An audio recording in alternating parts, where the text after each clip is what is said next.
I've got 3 swales planned for this plot, one just here and 2 further up. Remember, this plot is a gradual slope from the back end down to the front end here, from west to east, and there's a bank behind me. All the water running from top to bottom will go into those swales. I don't expect to capture a lot, but I think over the years it might help improve the plot. So this section in front of me is where I'm going to plant some brassicas this year. First of all, I'm going to dig a swale over here on the right hand side along here. You've probably noticed that the water will flow from the back end of the plot up here gradually down to the lowest point, which is down here.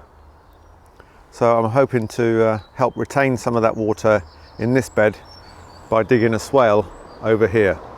Unfortunately, as you know, there's a lot of rubbish on this plot, so it's not a simple matter of just scraping the surface.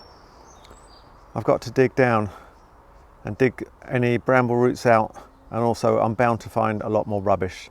So it's a bit of a slow process. I've dug about halfway across this bed at the moment, so it's about 1.5 to 2 meters by 1.5 to 2 meters, and I'm going to carry on with this project tomorrow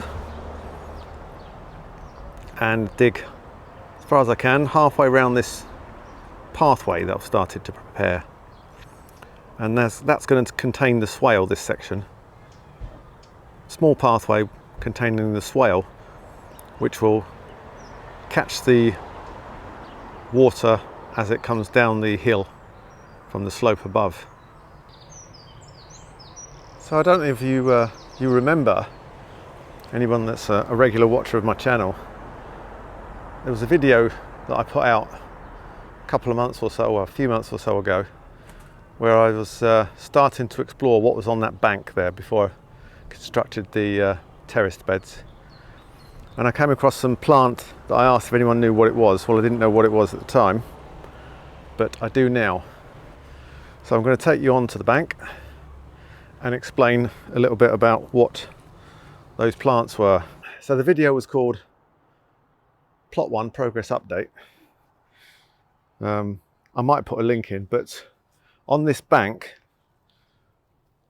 where is now a lot of sort of bare soil, I came across some plants and I asked if anyone knew what they were. There were still fresh leaves growing out of them, but I don't think I had any comments at the time. But it's this stuff here, and this time of the year it's looking lovely and fresh, and there's still plenty of it here because I had to dig some out because I was digging out so much rubbish. I dug some of this stuff out. You can see I haven't really sort of tackled the brambles on this bank properly, but there's plenty of that growth of that plant, which was in fact wild honeysuckle. So the wild honeysuckle does as it says in its name, grows in the wild in hedgerows, and I've got it growing on this bank, which I'm really excited about because it's absolutely fantastic for pollinators and so on. But the leaves are lovely, sort of green and sort of red, and I've still thankfully got some growing on this plot, but I had to dig a lot out when I was taking out all the rubbish. Some there, there's some there, there's some by this tree which I'm leaving in. Now it does get out of control. I'll just show you this hornbeam hedging seems to have survived on my top terrace beds, by the way, everyone. There. Seems to have survived the dry spell we've had, about 6 weeks. The ones in this terrace bed have sprouted leaves, so I'm quite pleased with that. Well, I say the ones in the terrace bed, some have, most have, some haven't. I might need to replace them with some crabapple or something. But anyway, digressing again, everyone. Moving along the top terrace here, I'm going to show you my neighbour's plot, which has of course been left untouched. And there you can see the wild honeysuckle is rampant up this slope. In fact, it goes up the slope and is attaching itself to the trees and the fencing. So it's like a man-made hedgerow, and the wild honeysuckle seems to like this environment in the shade, in the hedges. And you can see here, we've got flowers there and there. There's flowers opening up everywhere and there. The wild honeysuckle is doing very well in this section of my upper sort of slope there, and as I've just shown you, there is some still remaining on this slope over here. So I'm really pleased about that. It seems to be quite a hardy plant, and I'm sure in no time at all it will cover this bank in the next year or two. I'm pretty sure you can't see what's right in front there at the moment because it's quite sunny. It's the 7th of May 2021, and you can see there's a shadow, what we call dappled shade, cast across the plot. At this time of the morning, it's 11 o'clock in the morning. Now this will change as the day goes on. Also, we're only at the beginning of May, so by the time you get to June and July, the sun is going to be more up in the sky and there'll be a little bit less shade. But this, I think, the plants might like, or some of them anyway. So what I'm actually going to show you, if I pick up the camera here, is this swale that I've dug, coming round this side and along the front of the bed that I've just dug, right in front of the bird box there.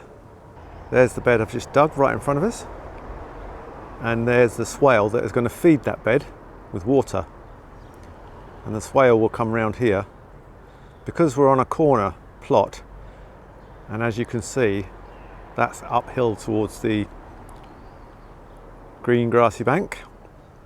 I'm anticipating getting some water flow coming this way, so this berm will catch it and feed the tree here on my left, the currant bush there, and the tree there. The reason I'm filling up the swale with bramble tops, dried bramble tops, is because it's going to act like a mulch. And as far as I know, filling swales up with a mulch is for use as a pathway still works. So this is going to be the mulch. It's going to mulch down eventually in the next couple of years. That's the swale mulched over with dried bramble tops and what straw I had left all the way along there. That's going to be a path. Not sure how well this is showing up, but I've got a bit more to dig at the top there. I'm going to make a spillover that joins to the next swale up, just up there, so I haven't mulched it or covered it with straw. But anyway, the swale for this bit starts here. This is the lowest swale on the plot. Comes around the corner there and goes along there. I've tried to make it as much on contour as I can. We don't get a lot of rainfall here. I think the most we've ever had in one day is 25 millimeters, but on average it's a few millimeters a day, and a bit more in the winter. So I'm not going to get flooded, I'm pretty sure about that. But over time, I'm hoping that this swale will get filled up with mulch. Obviously stop weeds coming through, but it will help retain the moisture in the beds lower down. Because this plot, in fact the whole of this allotment site, gets very dry. So my job is to try and retain moisture in these beds that I'm creating, these areas. At the moment they're pretty sort of marked out quite rigidly to rectangles, but as time goes on, I'm hoping that it becomes more organic in the shape and the design of the pathways and the beds. There we go. That's those two beds dug with a pathway either side. They're about 1 metre wide, maybe a bit less. You don't need the beds to be really, really wide. I formed kind of a ridge, a mound, a berm, whatever you want to call it, on each bed, and that's where I'm going to be planting my brassicas and maybe a mix of things. I'm not sure yet.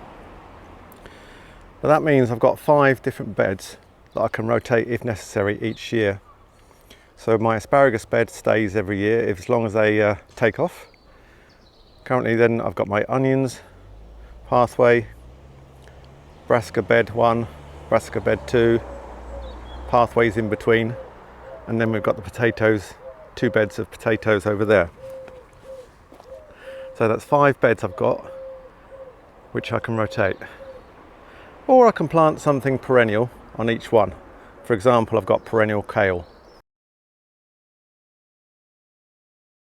Everybody out there who's been watching my channel the last few weeks, you'll know that I had a pair of great tits nesting in this bird box. Today there's been absolutely no activity. After a few weeks of going backwards and forwards with food for the female, I've not heard the male call or the female. There's been no activity. I've been here for 4 hours. I know something's gone wrong. So I'm very, very sad to report. I think that's the end of the pair of great tits nesting in this box on my plot for this time. Apparently it's quite common. Often eggs hatch and the birds die, the chicks die young. Sometimes they don't hatch. Sometimes things happen to the parents, male or female or both. I'm pretty sure nothing's tried to get up and inside that box. That is an approved box, well designed. There's no way anything's going to get in there and get those. So it's a very sad day today. So I'm going to dedicate this video to those little pair of great tits. They tried their best and I'm very sad. But hopefully there'll be another pair of birds nesting in there soon. Guys, thanks for watching and thanks for your support over the last couple of years. In fact, recently over this time when I've had the bird box, I was so excited. Thanks very much for all your support. And it's a bit of a sad ending to this video. Cheers guys, thanks for watching, see you again soon.